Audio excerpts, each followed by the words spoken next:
This is Paul Catalina's Top 5 at 5:55, presented by Champion Salon and Barber. To book your appointment, go to championsalonandbarber.com. Top 5 teams rating the transfer portal right now.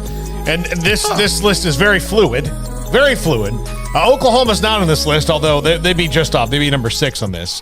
And that could change tomorrow. Yeah, they have like 8 to 9, don't like they? I said, this list is ridiculously fluid. This is the top 5 as of today. As of tomorrow, Oklahoma could get 3 more guys, Yeah. and they'd be on the list. So when you're watching this and going, well, what about my school? They've got this many. This is a very fluid thing. And this took me...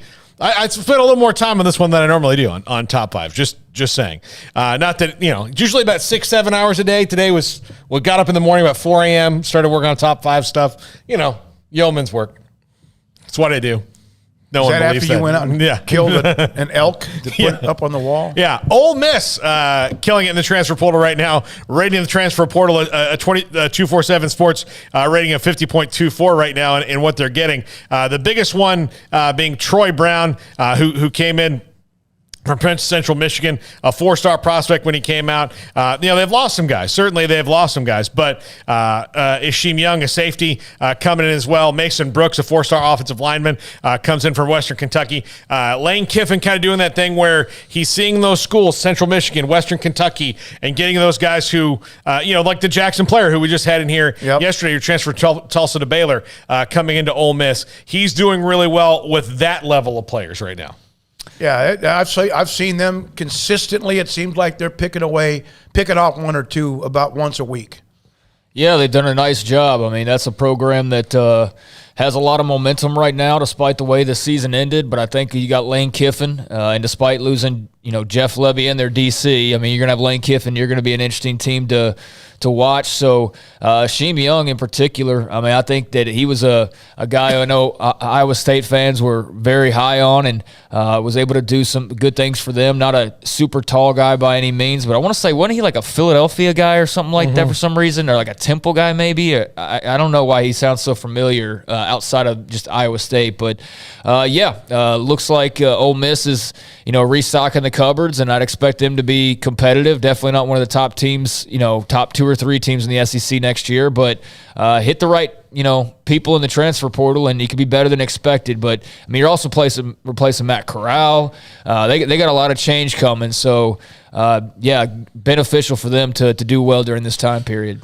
Yeah, Billy Napier here at Florida at number 4, really diving into the transfer portal. The biggest one being Jalen Kimber, who comes in immediate 4 years of eligibility from Georgia. That's a guy who's a 4-star prospect. Of course, half the Raging Cajuns roster appears to be on their way to Gainesville. Ohio State quarterback Jack Miller among those guys on their way there. But yeah, he's worked on the offensive line, particularly from the school he just came from, Osiris Torrance and Cameron Waits, both offensive linemen that played for him at the Raging Cajuns. Should allow for as seamless a transition as you can do for Billy Napier and the Gators right now. And as much as it pains me to say this, doing well with when Billy you Napier. are hiring a coach, how much do you talk to them about who they can bring in from what they have? I bet you it's got to be part of it.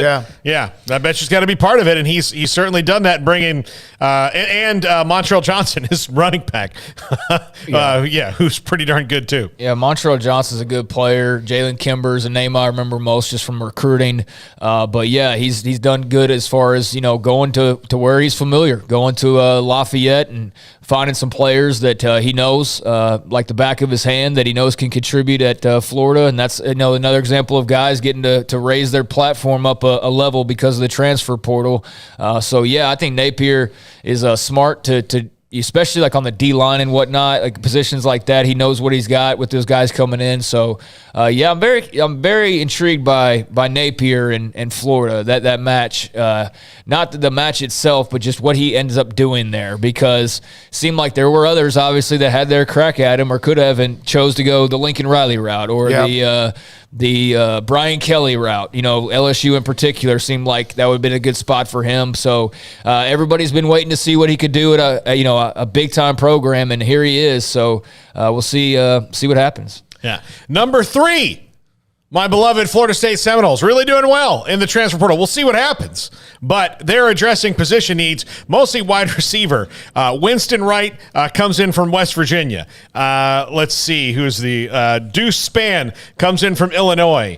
Johnny Wilson, who's 6'7", comes in from Arizona State. And okay, what does he play? They're all wide receivers. They're 6'7"? 6'7", wide receiver. So that's interesting that they've done that as well, addressing that position, which was definitely a position of need, as is the offensive line. Greedy Vance, defensive back from Louisville, comes in. He was a kind of an interesting prospect a couple years ago, and picked up running back Trey Benson, one of the Oregon running backs, the mass exodus of Oregon running backs. Not the Oregon running back you maybe wanted, which was...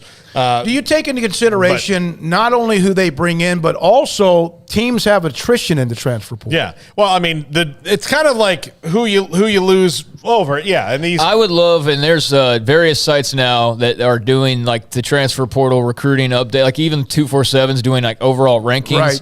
But nobody's figured out how to make it clean looking yet. Yeah. Nobody's figured out how to show where a guy's coming from and where he's going and make it to where you want to see like, hey, Florida State got these commits in the transfer portal, and that's it. No, you got to wade through who they got committed, but then who they lost, and then who that, just show me a list. Show me a simple list, and it's kind of hard to find that right now, even though everybody's doing transfer portal content. It's all just sort of a jumble, basically. But, yeah, I mean, Florida State, 10 guys through the transfer portal. It does beg the question of, I guess Feinbaum asked this, and then Max Olson followed up. And Max Olson, I got to say, he's a little more personal to him now, transfer portal opinions, because that's what he does most of the time is cover the transfer portal.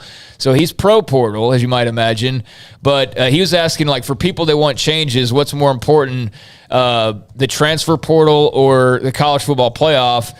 And I was like, name, image, likeness is the most important thing that they're facing right now, in my opinion, without a doubt. But I did see some comments of, not only should there be dates for the transfer portal, but maybe there's a cap. Like, you can't go get 17 guys in the transfer portal. And I don't know if they would be willing to pass that or if that would even be a good idea. But, you do look around and Florida State's got 10 guys that are coming in through the portal, and they're not done yet. And they probably want 5 or 6 more. Right. So it's just like, I mean, do we really, I don't know, man. Well, do you really want to? And look, if you're mediocre, which is like where all the teams I've mentioned today outside of Ole Miss, yeah, because they're are mediocre. Yeah. All the teams I've mentioned, and the next two certainly fall in that category of last year. If you're mediocre, figuring out that these 15 guys suck and getting them out the door, and 15 guys can be better, can make you good really quickly. What you guys are saying is that nobody yet has a ranking that shows not only who you're adding, but also take away who you lost who had value. Yeah, exactly. Yeah, they're ranking the additions, but then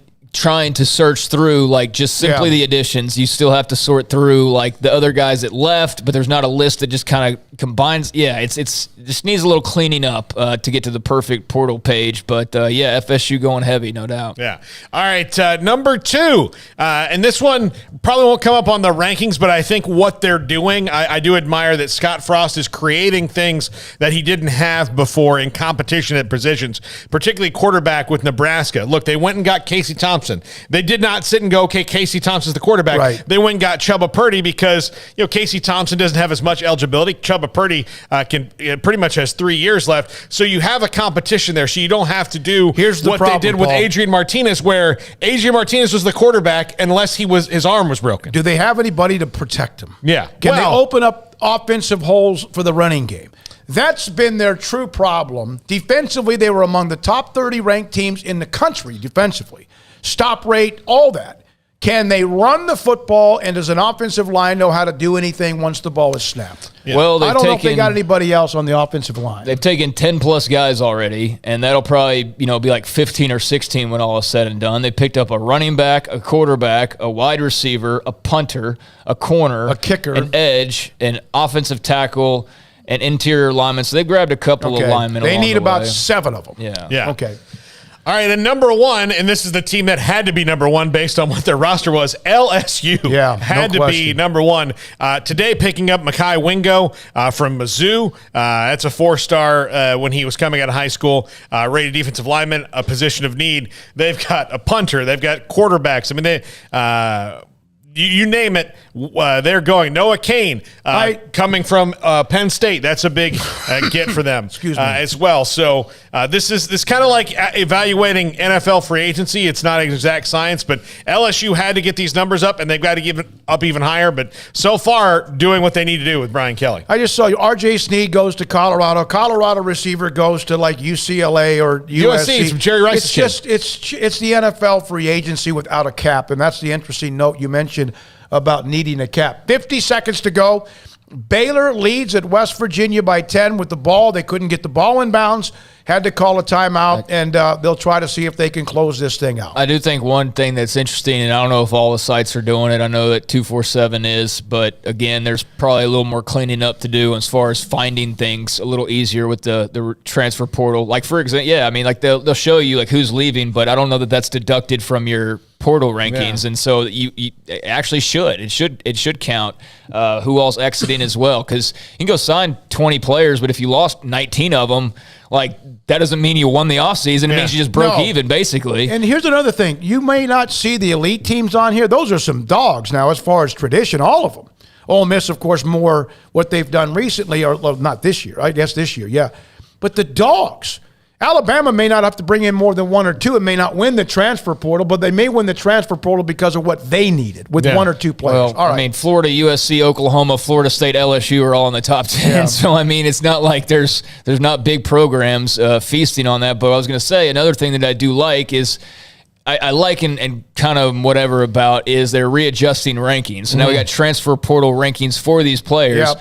Jackson Player's now a 4-star. He can sniff 4 stars coming out of high school, but now he's a 4-star. Noah Cain was a borderline 5-star. He's now a 3-star as he transfers. So just kind of interesting to see that tweak on things as well. But, good stuff, and the portal never stops. From Daniel, I'm surprised, Paul, you didn't mention Kansas. Lorenzo, well, I don't know a better group to put that together than 365. Lorenzo, that's a good point. We'll see if we can possibly do that. Baylor,